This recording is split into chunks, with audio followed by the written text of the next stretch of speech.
C'est le moment de découvrir quel pilote sera capable de s'emparer du Grand Prix de Chine ici à Shanghai.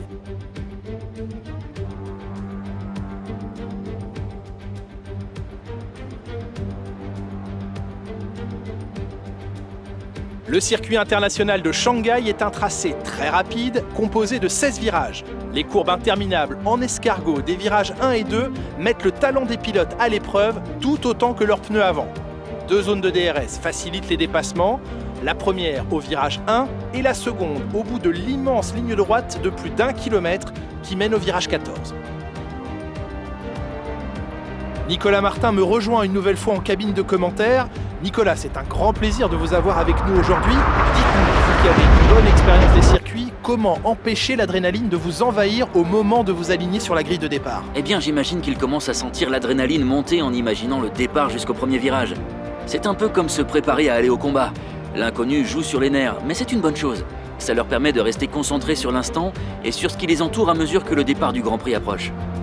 Observons l'ordre de la grille de départ de la course d'aujourd'hui. Valtteri Bottas part en pole position et c'est Lewis Hamilton qui l'accompagne à la deuxième place. Derrière eux sur la grille, nous retrouvons Verstappen, Leclerc, Alexander Albon et Vettel, Sanchez, Ricciardo, Sainz et Lando Norris, Perez, Stroll, Kimi Raikkonen et Ocon, Kvyat, Gasly, Romain Grosjean et Kevin Magnussen, Russell, Hubert, Latifi et Antonio Giovinazzi qui part dernier sur la grille. Ça y est, il est l'heure du départ, tournons-nous vers la grille pour la course du jour. Bonjour à toutes et à tous et bienvenue sur On en parle. Et donc voici le 8e épisode de ce Let's Play de F1 2020 qui sera consacré au Grand Prix de Chine, du moins la course. Et oui, déjà le 8e épisode, sachant qu'on est qu'à la 4e course, il y a 22 courses, alors j'imagine même pas le nombre d'épisodes, sachant qu'en plus il y aura sûrement une saison 2, voilà. Mais en tout cas, moi personnellement je prends du plaisir à jouer, je prends du plaisir à faire ce montage de let's play, malgré que j'ai en fait le Grand Prix du Vietnam qui me hante tous les soirs. Non, je rigole, ça c'est du passé maintenant. Mais sinon, voilà, là on est donc au Grand Prix de Chine à Shanghai, 7e position. J'espère que on va faire une bonne course et surtout c'est que regardez ce ciel menaçant, aïe aïe aïe aïe, ça veut dire peut-être de la pluie, alors on verra ça dans la vidéo bien sûr. Moi tout ce que je peux vous dire c'est est-ce que vous êtes prêts pour voir une belle vidéo avec du dépassement, avec des accidents, avec pas mal de choses. Et écoutez, moi tout ce que je peux vous dire c'est allez, c'est parti. Le tour de formation terminé, tout le monde est en place pour le départ. Et c'est parti. Et bien donc je fais quand même un assez bon départ. Le problème c'est que je ne savais pas où me mettre. Encore une fois. Là parce que en fait j'ai pris trop large en fait. Bon après ça va. Je suis resté sur ma position. Non en fait. Et Stroll qui m'a dépassé. Encore lui. C'est lui qui aurait dû être mon rival en fait. Mais voilà je suis 8ème pour l'instant. Donc je perds une position. Parce que j'ai déconné dans le départ, voilà, j'ai pris trop large. Après en même temps je savais pas où me placer, j'avais pas envie d'entrer dans les autres monoplaces. Bon voilà, après c'est pas grave, hein, c'est une position, c'est pas non plus catastrophique, c'est rattrapable on va dire.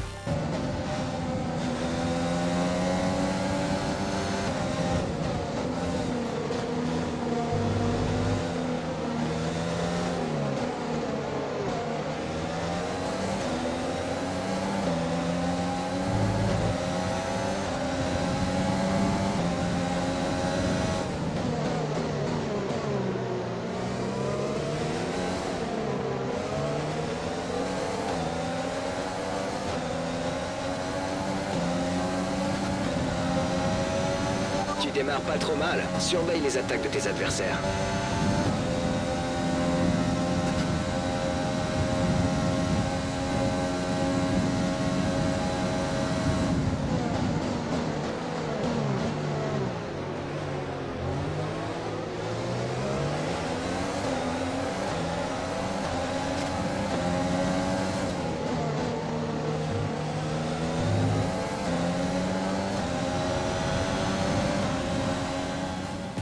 Et comme d'habitude, après le premier tour, place au replay du départ.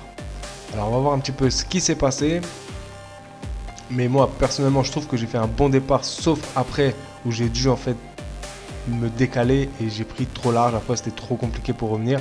Surtout qu'il y avait Stroll sur le côté à droite et après il en a profité pour me dépasser. Mais bien joué de sa part, franchement il n'y a rien à dire. Puis même je perds qu'une seule position. Heureusement que c'est qu'une seule et pas trois.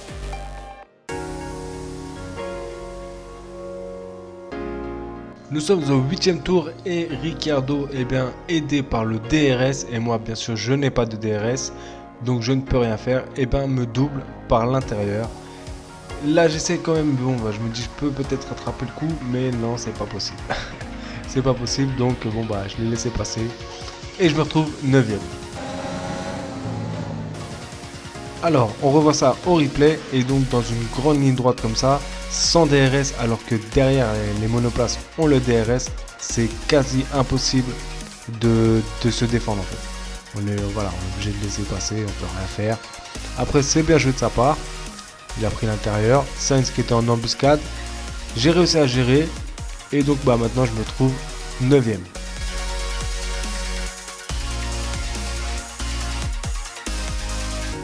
Et le tour suivant, eh bien, j'ai la possibilité de rentrer au stand pour changer mes pneus.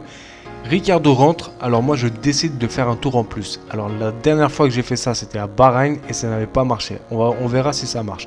En tout cas, pour l'instant, je suis 7e. Donc je saute 2 places grâce à ces arrêts au stand. Et on verra comment ça se passe juste après. À la fin de ce 10e tour, eh bien, je rentre enfin au stand. Et donc je vais changer mes pneus rouges en pneus jaunes, c'est-à-dire des pneus tendres, je passe aux pneus médium qui durent un peu plus longtemps. Et surtout c'est que j'espère sortir devant Ricciardo. Alors il y a toujours ce bug et c'est vraiment dommage que quand les mécaniciens ils changent les roues, on ne les voit pas. C'est vraiment dommage, j'aurais bien qu'ils règlent ce problème. Après c'est qu'un détail bien sûr. Et donc on va voir ça. Et voilà, ma stratégie a payé, je sors devant Ricciardo et même Sainz. Et le tour suivant, je récupère certaines places puisque les autres se sont arrêtés pour changer leurs pneus et je passe de la 19e à la 11e place. Et au 12e tour, c'est bis repetita, je passe de la 11e à la 8e place. 20,6 secondes. C'est le 13e tour. Et Sébastien Vettel est hors course. Donc bien sûr, la voiture de sécurité est de sortie. Et on va voir un peu ce qui s'est passé pour Sébastien Vettel. Sécurité interdite. Alors, revoyons le replay.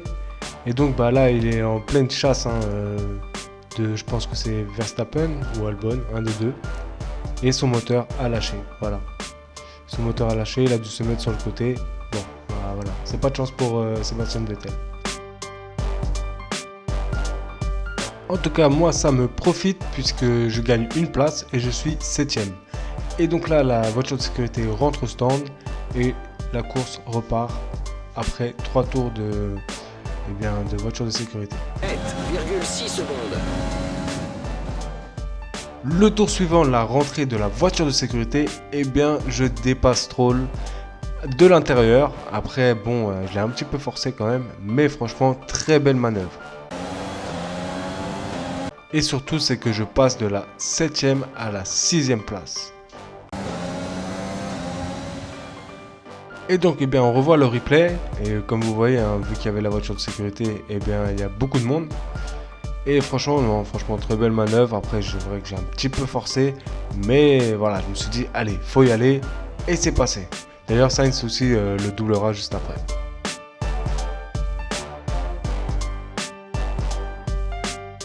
Au 20e tour, Bottas s'arrête au stand et donc moi je passe devant les stands et je prends la 5e place.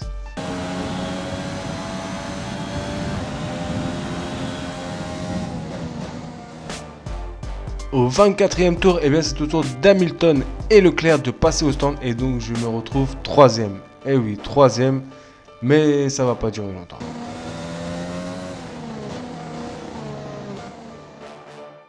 Après plusieurs tours où Sainz ne me lâchait pas, il réussit à me dépasser au 30e tour grâce au DRS.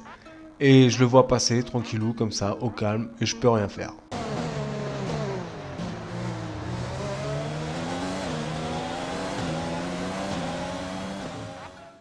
Et donc on revoit le replay et comme je l'ai dit tout à l'heure, c'est très difficile de défendre lorsque la voiture de derrière a le DRS et qui est vachement près de soi.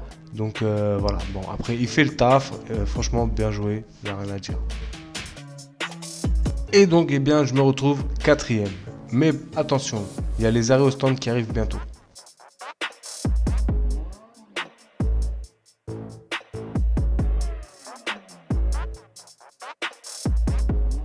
Il est temps pour moi de rentrer au stand et donc de remettre des pneus jaunes, donc médium. Et en fait, Sainz s'était arrêté un tour avant et comme d'habitude, moi je choisis toujours de m'arrêter un tour après. Et on verra si ça a marché ou pas.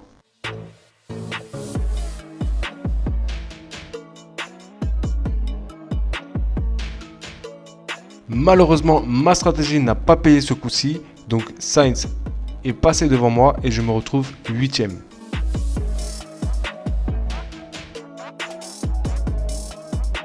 Grâce aux arrêts au stand au 35e tour, eh bien, je me retrouve 6ème. Et comme vous le voyez, eh bien, je ne lâche pas Sainz. Je vais tout donner pour pouvoir prendre la 5e place. Mais malheureusement, je n'arriverai pas à le rattraper. Et en plus, eh bien, Valtteri Bottas eh bien, est revenu dans la course, tout simplement. Ça faisait plusieurs tours en fait que je voyais qu'il me prenait 2 secondes au tour à chaque fois.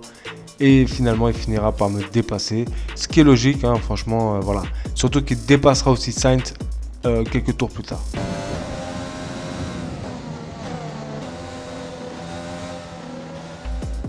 Allez, on revoit le replay. D'ailleurs, j'ai oublié de vous dire qu'en fait, il y avait une mise à jour hier, donc la 1.06, et donc qui permet d'avoir la livrée Black Lives Matter pour la Mercedes, qui est très jolie d'ailleurs. Et voilà, ça fait stylé. Mais en tout cas, très beau dépassement de Bottas. Et donc maintenant, eh bien, je me retrouve 7ème. Et c'est le dernier tour de la course et je commence à rattraper Sainz. Hein, vraiment, j'ai tout donné. Mais malheureusement, j'ai mal géré mon carburant sur cette fin de course. Et bah voilà, je vais tomber en rade. Ça va être dur d'arriver à l'arrivée. Surtout que j'étais en sueur parce que derrière, il y a Perez et Ricciardo qui ne sont pas loin du tout. Là, je suis en mode escargot. Et je peux vous dire que franchement, j'avais vraiment des sueurs froides. En me disant peut-être qu'ils vont me dépasser et tout. Mais ça va, je termine 7ème. Je suis très content de mon résultat. C'est mon meilleur résultat. Et voilà, franchement, superbe course.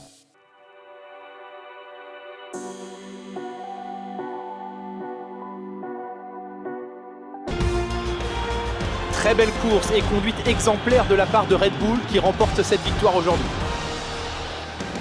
A votre avis, Nicolas, qu'est-ce qui a fait qu'il a pris le dessus sur les autres aujourd'hui? Je pense qu'il fallait se trouver au bon endroit au bon moment.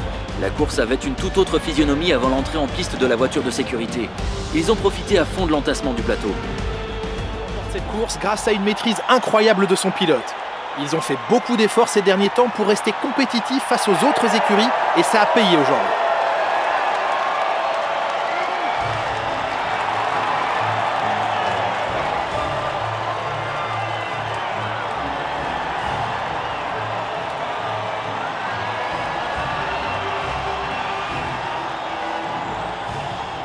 Et donc voilà, eh bien, je suis niveau 30, hein, comme vous pouvez le voir. Et comme je vous dis, je ne sais pas ce qui se passera après. Après, spécialement, j'aime pas trop la livrée. Je la trouve pas très belle. Chacun ses goûts. Mais voilà, en tout cas, c'était une très belle course. Je suis vraiment content. Par contre, il y a un truc que j'ai pas compris. C'est Antonio Giovinazzi est élu pilote du jour. Il faut vraiment m'expliquer parce que je crois qu'il termine vers les derniers 14e, non, 15, 16, 17, un truc dans le genre. Alors que c'est Carlos Sainz carrément qui aurait dû mériter ce titre de pilote du jour parce qu'il a fait une sacrée remontée et il a très bien conduit. Donc j'ai pas trop compris en fait. Et donc eh bien Antoine Hubert finit 19ème. Bon voilà, moi comme je l'ai dit, hein, j'aurais bien voulu qu'il soit dans les points, mais c'est comme ça. Après une très belle course, eh bien j'ai droit à une interview. Et donc on me demande si la stratégie liée au carburant n'était pas optimale ou si c'était à cause de moi. Et bien j'ai répondu franchement, hein, c'était vraiment une erreur de ma part, car à la fin j'ai vraiment roulé qu'en mélange riche pour pouvoir rattraper Sainz et voilà, c'était pas une bonne idée. Votre équipe doit être ravie de votre performance. Eh bah, oui, c'est sûr qu'elle est ravie, moi aussi je suis ravi. Hein. Et donc j'ai mis je suis ravi de combler leurs attentes.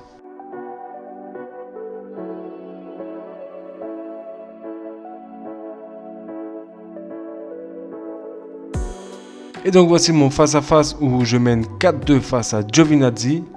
Et bah voilà, c'est bon ça. Et nous revoilà donc dans le menu de My Team. Et comme vous pouvez le voir, j'ai gagné pas mal de thunes et ça fait plaisir. Là, je vais remplir quand même quelques activités pour les prochains jours.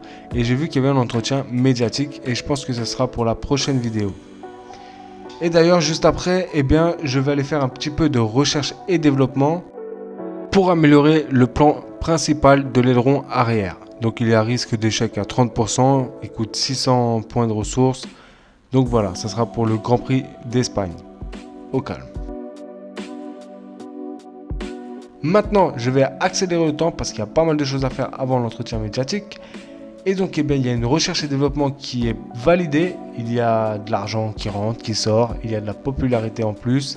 Au calme, ça fait plaisir. Maintenant, eh bien, il y a une interview, mais ce sera pour la prochaine vidéo, bien sûr. Là, la vidéo se termine. J'espère que vous avez apprécié cette vidéo. Et bien sûr, si vous avez apprécié cette vidéo, likez, ça fait toujours plaisir. Si vous avez des choses à dire, commentez. Et si toi qui vois cette vidéo et qui n'es pas abonné, eh ben abonne-toi, c'est gratuit, viens, ça me fera plaisir et ça te fera plaisir. Allez, moi sur ce, je vous dis à bientôt pour le Grand Prix des Pays-Bas et pour de nouvelles vidéos. Prenez soin de vous, au revoir.